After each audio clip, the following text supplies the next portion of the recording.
Hello, everybody. I just want to update my, train guide or train 101. Basically, it's 2026. We're expecting a new patch coming out soon. It's already on early access, which is going to probably bring in more usefulness when it comes down to trucks and such, and a few other things as well. But what I want to do for this episode is really concentrate on those who might find, who just starting and might find trains a little bit confusing. So I'm going to try to capture every potential use case that you might need to have. So let's get to it.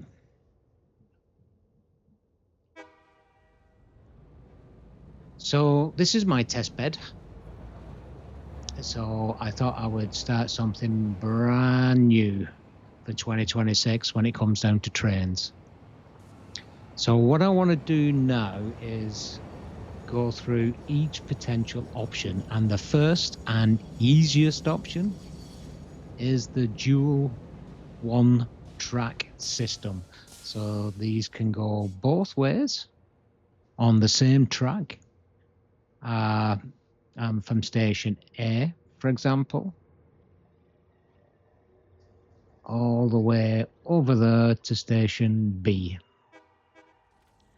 Now, the disadvantage to this, obviously, is that you can only have one train at this system, at least in this current configuration anyway. Because as this train comes in, if you had another train coming behind it, it's just no way of getting around it when it needs to exit the station. So even if you put signalling in here, it wouldn't help. So this is a one train, one line scenario, which does have its use cases, especially if you just want to nip up the road with a single train to bring up some supplies. So how do you work this out then? So you put a line on. You don't need any signaling because you've only got one train, so the signaling is irrelevant. You have each station, so this is station B, facing away from each other. So this is facing in that direction, and then the other station at the other end is facing in that direction. So they're facing away from each other. And you can put as many of these freight platforms in as you like. I generally put the empty ones in to cover for an extra train. And you can have as many extra trains as you want. Obviously, the steeper and higher you go, then the less chance of it struggling. So let me just stop this train for now, and I'll try and explain a little bit about it. So let's go into the thing and turn off self-driving as it rolls into the station. So basically what we've got here is the train station, the train leading.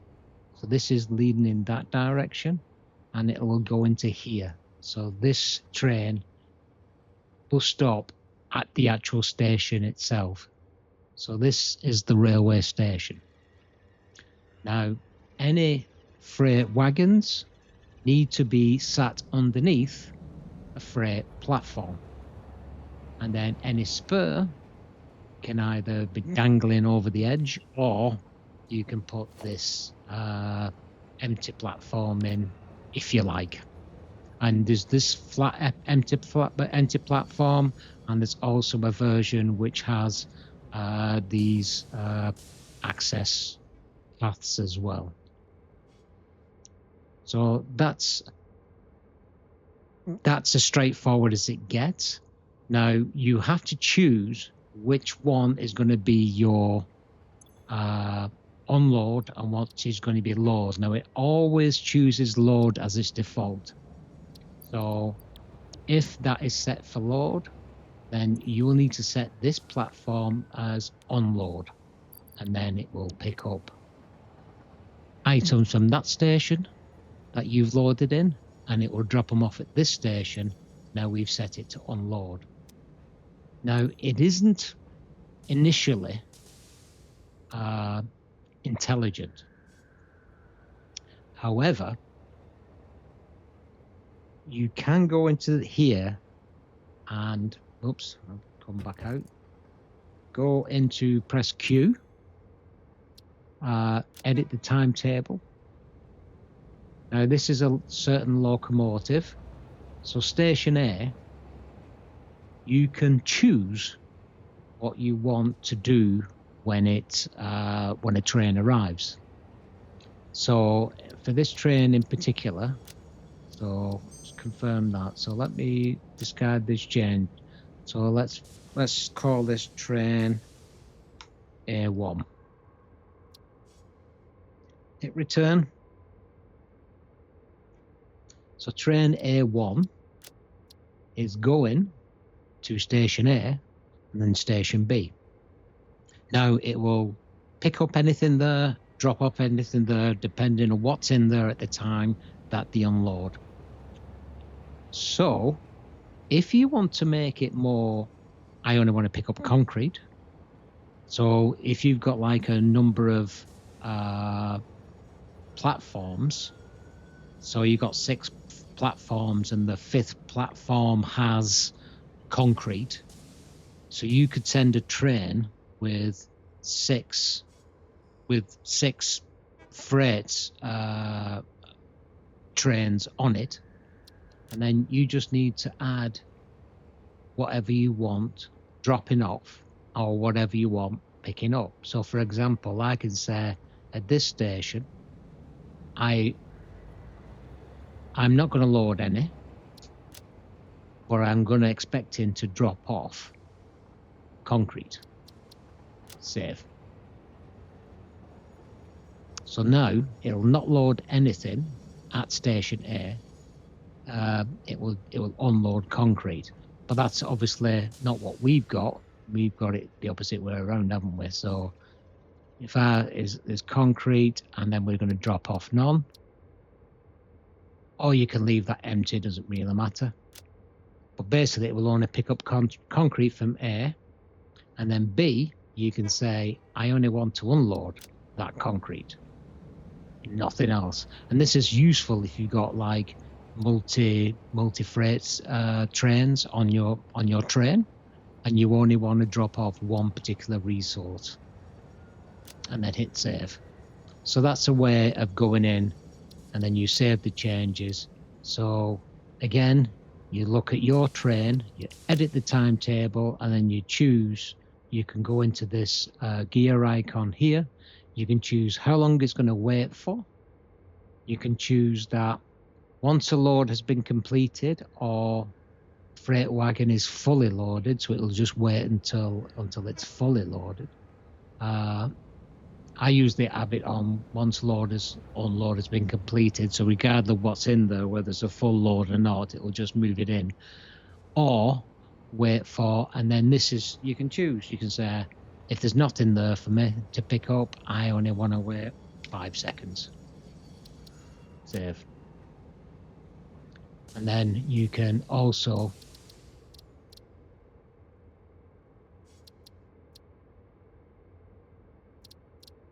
like I said, choose what you're loading and what you're unloading.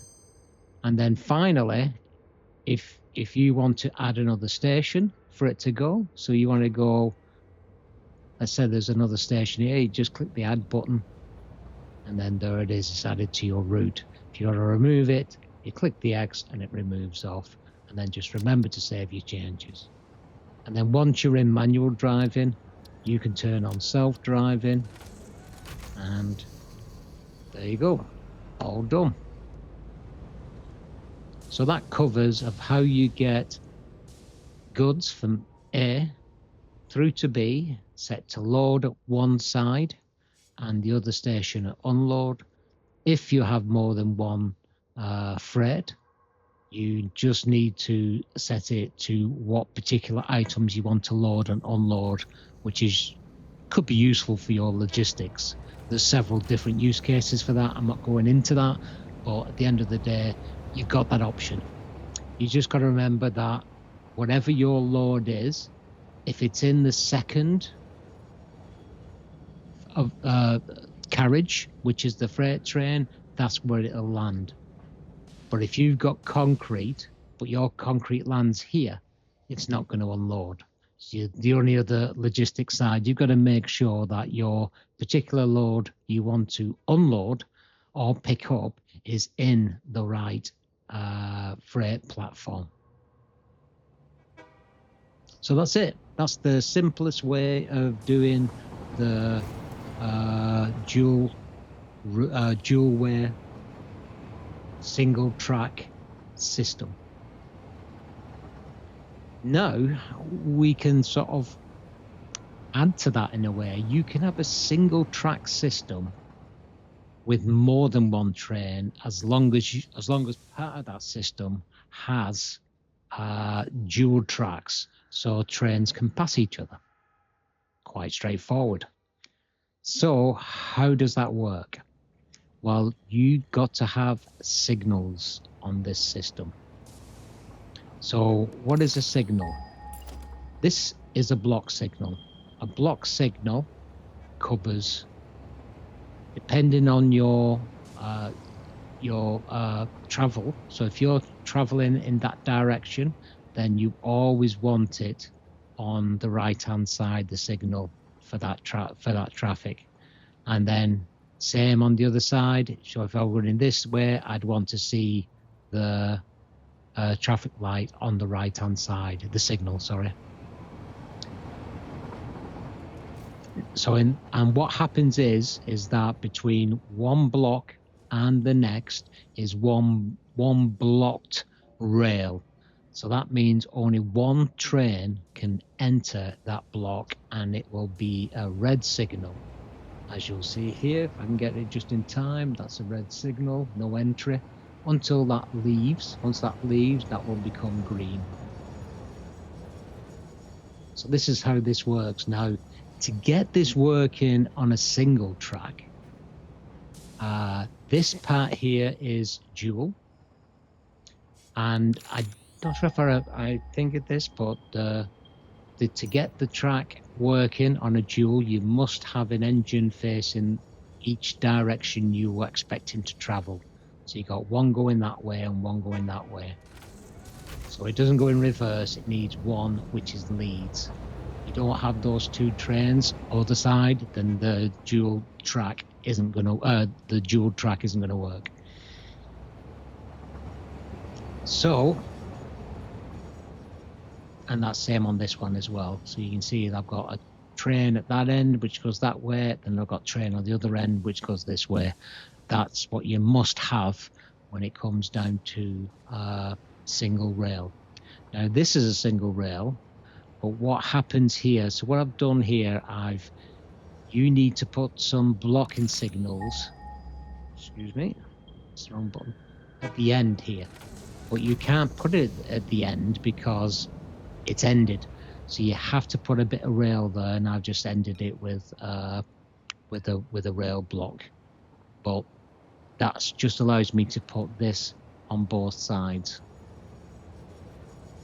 Now, by putting two on both sides, you technically don't need it on this one here. But what I'm saying there is this is a two-way track, so it can go that direction and it can go that direction up to here.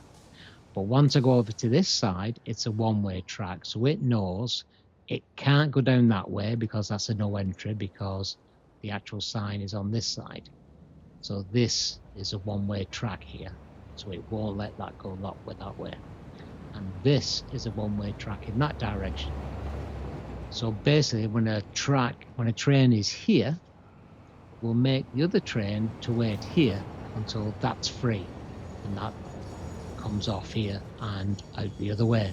So what happens here is that these signals need to be here on just one side, so on the travel side, which is the right here, and then the right in this direction, and then just terminated at the ends, both sides. And that way you'll not get any, because otherwise if you don't have that, then your trains are just going to smash into each other at certain points. And that's exactly what we got here. So That's just gone green because he just made it out. And similar thing here, where that's gone in. So this is a way of turning a single track, which is dual direction, so bi-directional track, into a sort of hybrid where you're allowing trains to pass each other. And that's that final use case. Now, the normal way of doing things is this, where you've got a one direction only. Now you pick whichever direction you're comfortable with. I generally go on the right hand side, so all my traffic forward is always right hand drive. Just the way I've always done it. Similar sort of setup here, apart from this is not bi-directional, it's one way. So it can go all the way, has to go all the way around. And the difference is that the direction of these stations are now in the same direction as the line of travel. So I've chosen my travel to be this way. So my station is facing outward. So if I look here, you see where there's an arrow there? That arrow is going to be facing to the direction of travel. So if we go all the way back, and I've called the station B again. If we go all the way back to this side, which will be station A, you'll see now that's not facing, that is following in the same direction as station B. So it's all one loop. Same rules apply. Advantage of this system are obvious. I can put multiple trains on one track because they never need to pass each other. However, to do that, you do need to have your signals. So I'm going to explain signals, which I loosely explained before. I'm going to explain it a bit proper now. So let's start with a block signal. So once you put a block signal on, and let's put a block signal at the end of our first station. Now it's flashing up 0, and that's because it's assuming that whole track is one block. So it's not ending, it's a never ending. It has to be, a block has to be terminated. So a train will wait there until that block terminates. Now if we go a bit further ahead to there, now that works. So you've got green.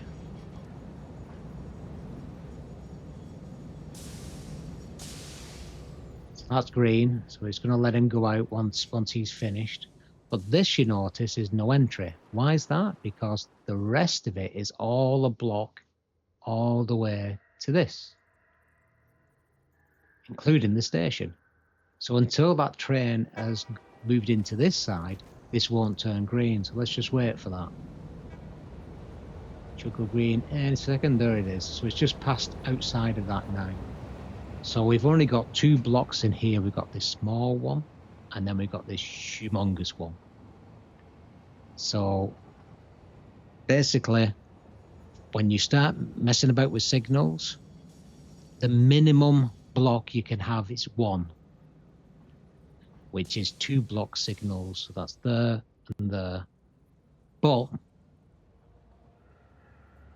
everything on that system, on that rail, what's connected to that loop, is all classed as a block. So what you generally need to do then is go, and this depends on how long your train are. I usually give it up to 5 or 6, but you just keep going up and then just throwing the occasional block in here. And remember, it's got to go on the right hand side, like so, and we'll put a beginning and end, so when people are in the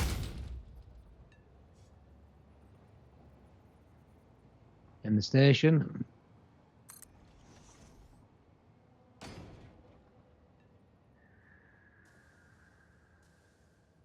And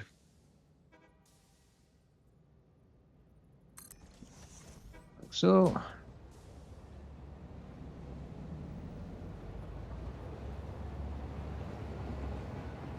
let's see.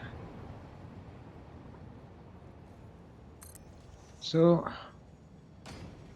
and then we'll do a termination one here. And that's the way I normally do it. Now you can put multiple trains on the system and they'll never hit each other. They'll sit back waiting for a green light each time, and while there's a train in any particular block, it won't let any further trains go in. So that's block along with the single direction or omnidirectional track. And you might be thinking, well, I've heard of path signals. Well, that gets more complicated, but I'll try and explain that as we go along. So let me first of all use my mod to get us back to daylight. So before we get on to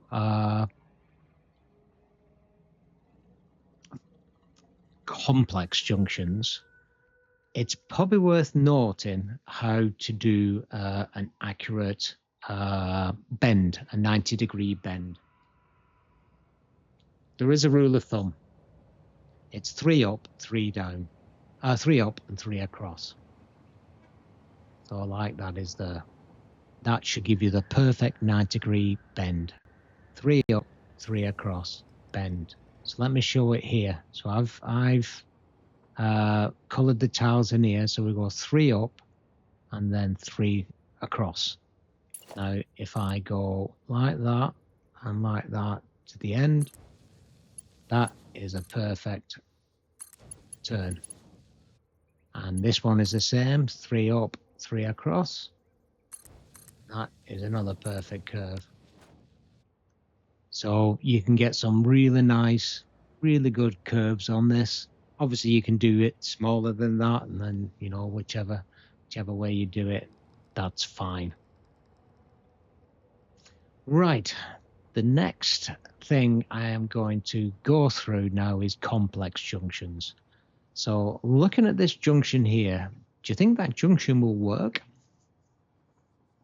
I'll tell you now it does, but not the way you think. Train needs to have a certain angle to turn, but there's no turn there. It can only go straight across, and it can go straight across to there, and then back again, straight across to there. And then here, same thing. It has to go straight across. So what if we set these off running? So let's put a timetable. So I'm on A. So I'm going to say A to B, save changes. I'm going to call this train A because I'm at the A fingers at the train station. So as we see here, it's going to go out.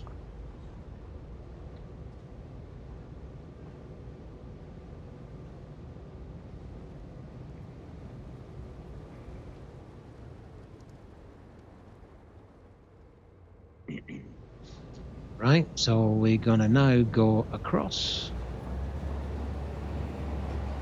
And we're going to go straight across. Straight into bang. So we just had our first train crash because B's in there. So if I go call this train B, edit timetable. So it's going to go B first and then A, save changes, turn on self-driving.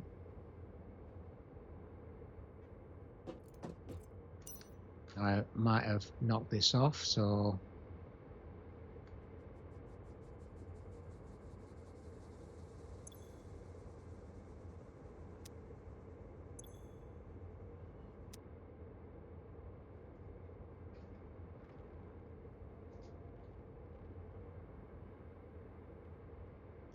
Okay, what I've done there,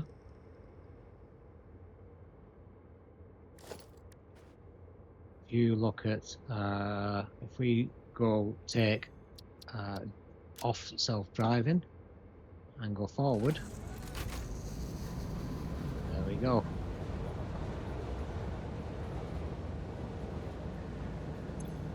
Turn on self-driving, go to the next station. Straight across like so.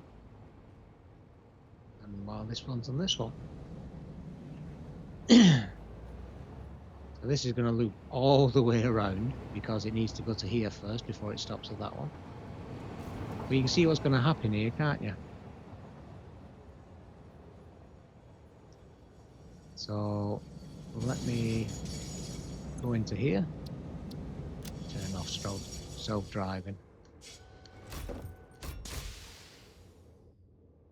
Let's go back and stop this one.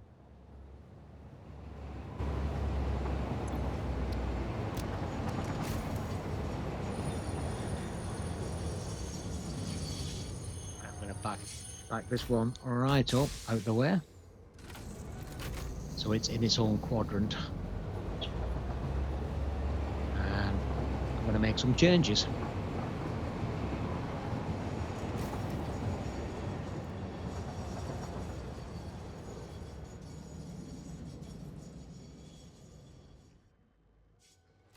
Right, now following our last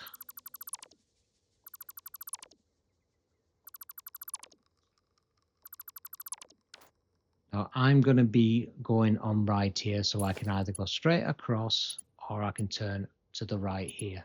So I need to be 3 away from that. So let's work it out.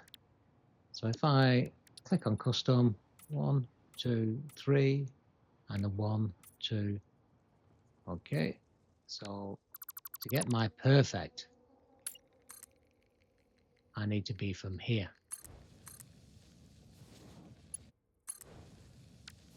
There you go. And then if I do the same again, so if that's going across to the right hand side, what about this one? I need to come over here to go for that right hand side. So I need, so I'm going to come up this way, and that's my, so I need 1, 2, 3, and 1, 2, 3. So I need it from here.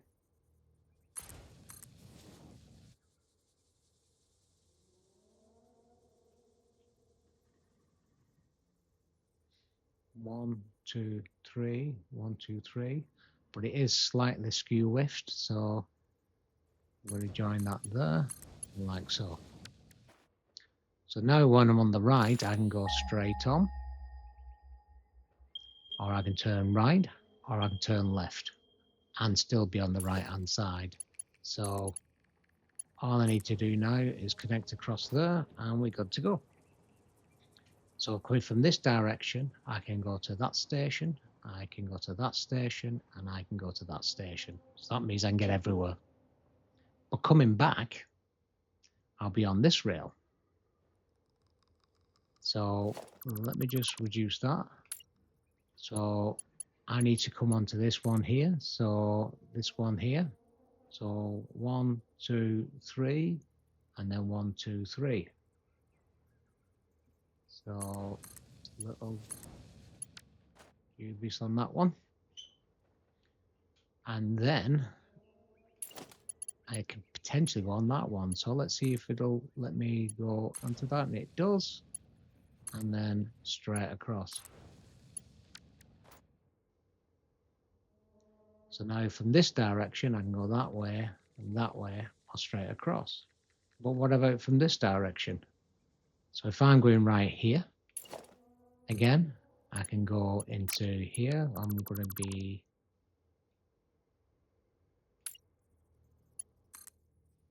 so I've got 1, 2, 3.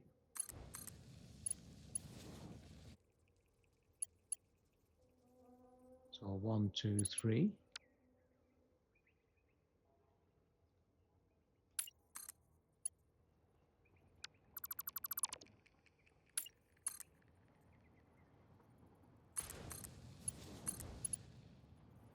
I'm just going to make it fit. Now I need to go across to that, or I can come down to that. So I'll put that in first and then across to that.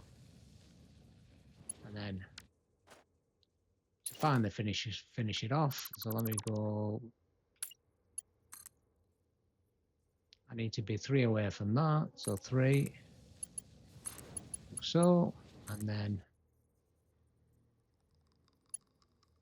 over across to there. And then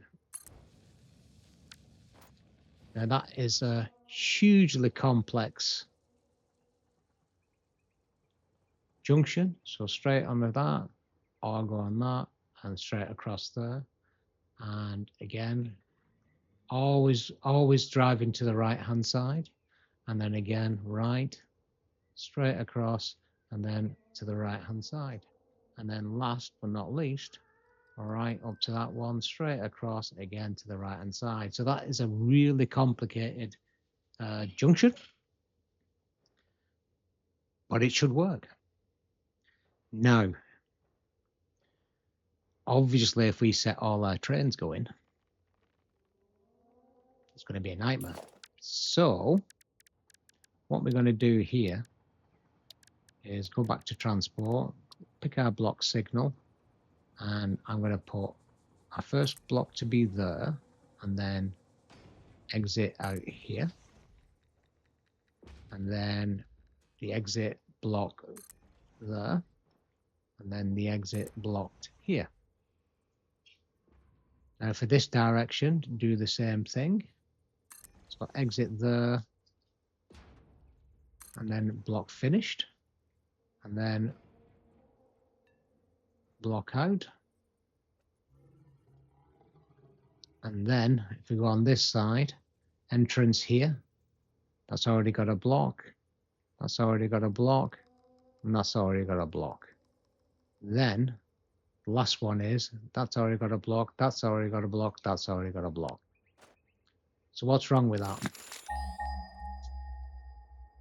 Nothing. But these aren't working.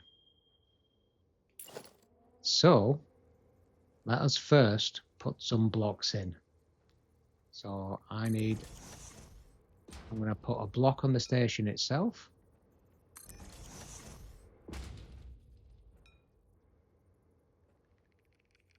Same on this one.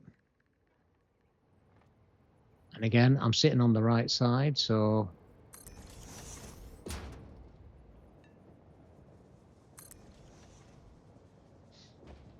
and then a block on here.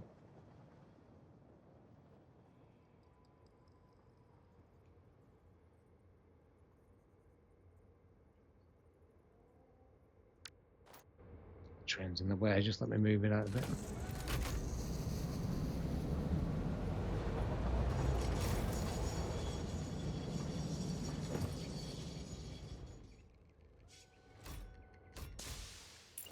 Copy this block signal, like so. And then last but by no means least, this should be it.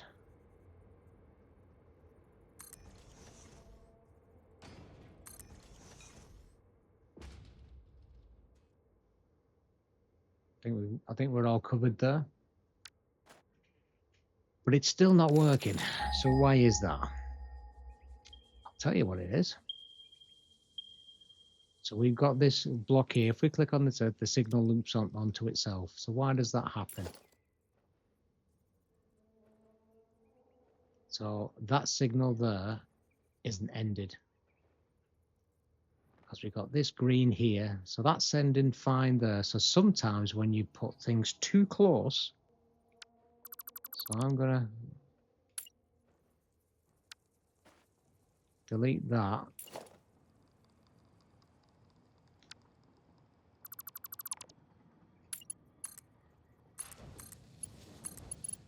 put another break in, which should let me bring that out like so. And again, same for this.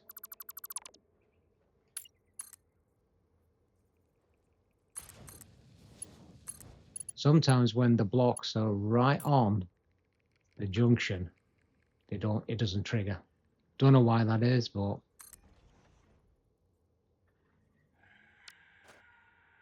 right, so that one's worked all right now. So just need to finish this one off. So that's a long time. So let me go put a break in there.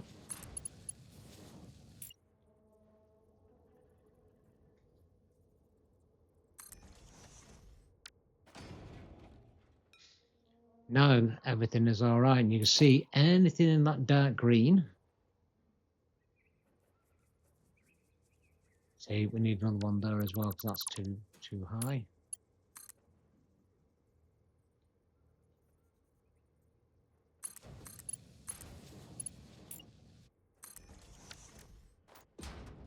So anything in this dark green is a block. So now what I can do, let me set this off. Let me see where we are. Edit timetable. I'm at D. So I'll go to C and then D. Save changes. Turn on self-driving. Job's done.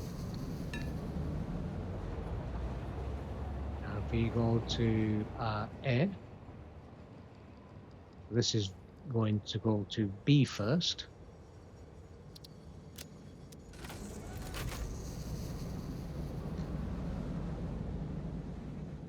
And then go to this one. So we're in C. So edit timetable, we're in C. And then we'll go to D. Turn on self-driving.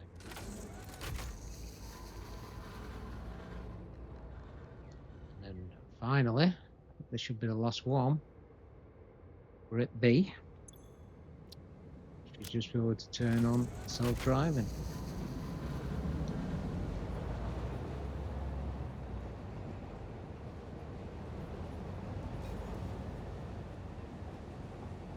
And then we'll see as things approach.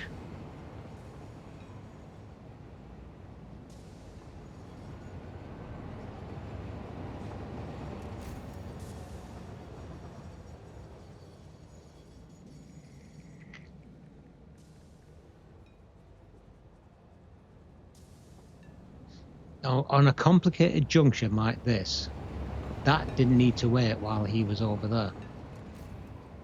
So what you can do is do something what's called path signaling. So let me try to explain that. So for a path signal, what happens is it works out your path and then the path of the other train that's in the block. And if they don't pass each other, then they will allow both trains inside the same block because they don't pass each other. So it gives you more possibilities.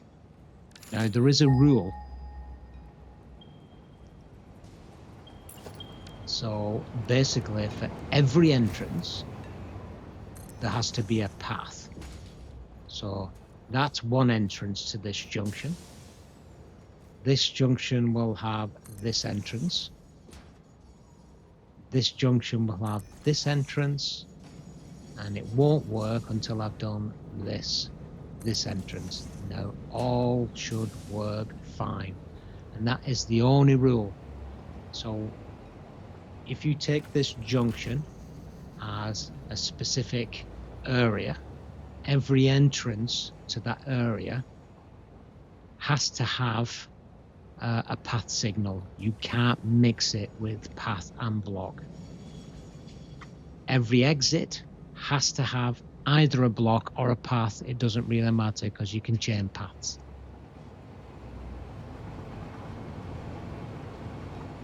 See that? Both went through the same block then because there was no reason to stop them. So that is path signaling. It increases the throughput on complex junctions. So if you don't have any complex junctions, you don't have trains crossing, paths are irrelevant. Path is just no point even putting it in because it's just going to act as a block. So just stick with blocks if it's non-complicated. If it looks like something on the screen right now, then use a path. Just remember that is that for every entrance, so you decide which direction of travel is going to be. It's either going to be a right or it's going to be on the left. I choose the right, you could choose the left, and it just means all the entrances will be over here. Now, the signals are always on the right-hand side of your direction. So if this was the direction, then it will be on the right-hand side of it here. So as your train is coming, it's going to see the signal on this side. That is the direction of, and that's how you make a track one way, is by only doing that. If I put this across here, it makes it bi-directional. So that's the first thing. The next thing is you make sure that for every path signal, or every junction, every entrance to the junction has a path signal, and it's always terminated by a block or a path.